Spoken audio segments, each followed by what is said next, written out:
Welcome to అక్షరమాల. ఈరోజు అక్షరమాలలో current అఫైర్స్లో కొన్ని questions చూద్దాం. ప్రముఖ గాయకుడు మహమ్మద్ రఫీ 100వ జయంతి సందర్భంగా ఇటీవల కేంద్ర ప్రభుత్వం ఎన్ని రూపాయల స్మారక నాణేలను విడుదల చేసింది? క్వశ్చన్ చూడండి. 100వ జయంతి సందర్భంగా ఎన్ని రూపాయల నాణేలను విడుదల చేసిందంటే 100వ జయంతి కదా. ఆన్సర్ వచ్చి మనకి 100 రూపాయల నాణ్యాన్ని విడుదల చేస్తుంది.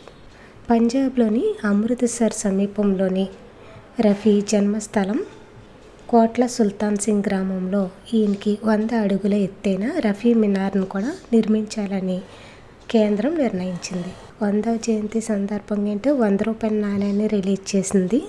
అలాగే 100 అడుగుల ఎత్తైన రఫీ మినార్ను కూడా సొంత గ్రామంలో నిర్మించాలని కేంద్రం అనేది నిర్ణయించుకుంది.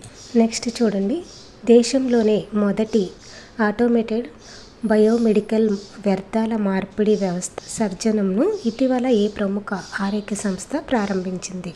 ఆన్సర్ చూడండి. ఎయిమ్స్, ఢిల్లీ అనమాట.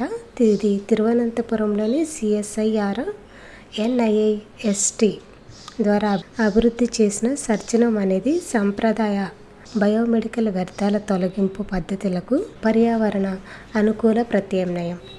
నెక్స్ట్ క్వశ్చన్ చూడండి. అమెరికా అధ్యక్షుడు డొనాల్డ్ ట్రంప్ ఇటీవల అధికారికంగా అన్ని ఉక్కు, అల్యూమినియం దిగుమతులపై ఎంత శాతం సుంకాన్ని ప్రకటించడం వివాదాస్పదమైంది? ఆన్సర్ వచ్చి 25%.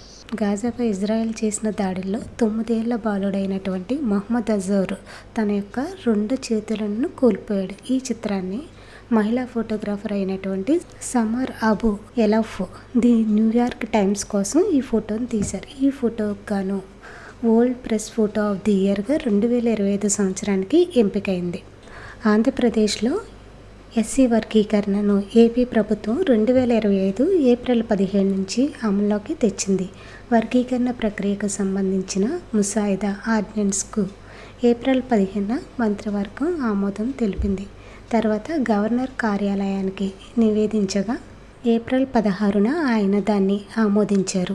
దీంతో ఎస్సీ వర్గీకరణ ఆర్డినెన్స్ 2025 సంవత్సరానికి సంబంధించిన గెజెట్ GO-19 నోటిఫికేషన్ను న్యాయశాఖ కార్యదర్శి ప్రతిభాదేవి గారు అధికారికంగా విడుదల చేశారు.